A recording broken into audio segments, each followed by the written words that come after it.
We're here to introduce Proposition 15. Proposition 15's purpose is to repeal public funding of political campaigns. It will give candidates who are running for Secretary of State a voluntary system. This will qualify them for a public campaign grant. Each candidate will obtain an equal amount when demonstrating enough public support when candidate contributors are prohibited from spending or raising money beyond the grant. There would also be strict obligations and liabilities. Now let's see what's the view on for and against Proposition 15. Let's take it to Mike and Bill.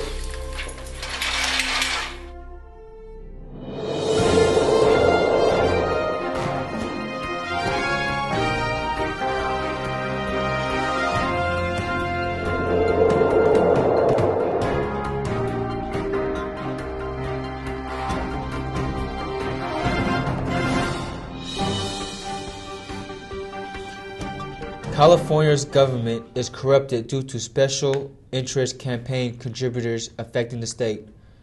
California's problems aren't being solved because politicians are too busy raising money for their campaigns rather than focusing on our needs. Since the year 2000, politicians has raised over $1 billion. All that money was attained by the special interest groups rather than the public. There must be a change on how politicians is focused more on their campaign and accomplishing the public need. Prop 15 develops a voluntary pilot program to maintain public financing for the candidates for the Secretary of State. Voting yes on Prop 15 includes candidates agreeing to use public funds, which they must prove they have massive support by attaining signatures by 7,500 registered voters, each donating $5. Also, there's a spending limit for the candidates' funds. If candidates go over the spending limits, they will be banned or they can face fines, jail time, and prohibitions from running for office in the future. I think the biggest impact Prop 15 has on the state of California are taxpayers and public funds being protected. This will not increase taxes, nor will it take away from the other programs.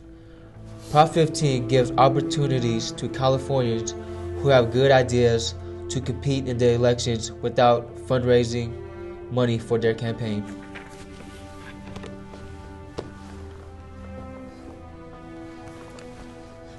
Proposition 15 does nothing to solve California's problems. What it does intend on doing is give taxpayer money to politicians in order to pay for negative ads and junk mailers. Therefore, there's no accountability.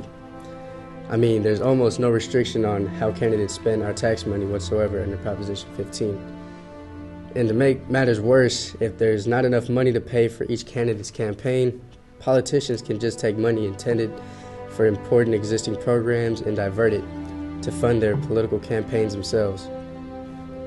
Proposition 15 is specifically written to allow politicians to expand this measure without the approval from voters to cover every state campaign.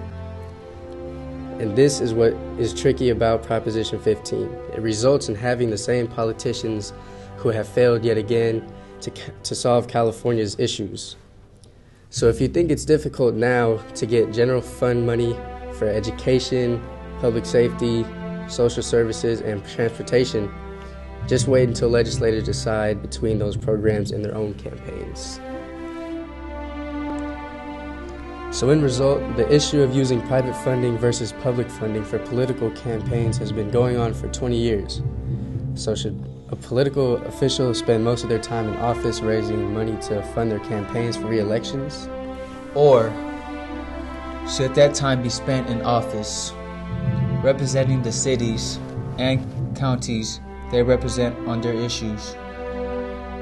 Is it better for all campaigns to have the same spending budget, or should each individual running for office be allowed to raise as much money as they want?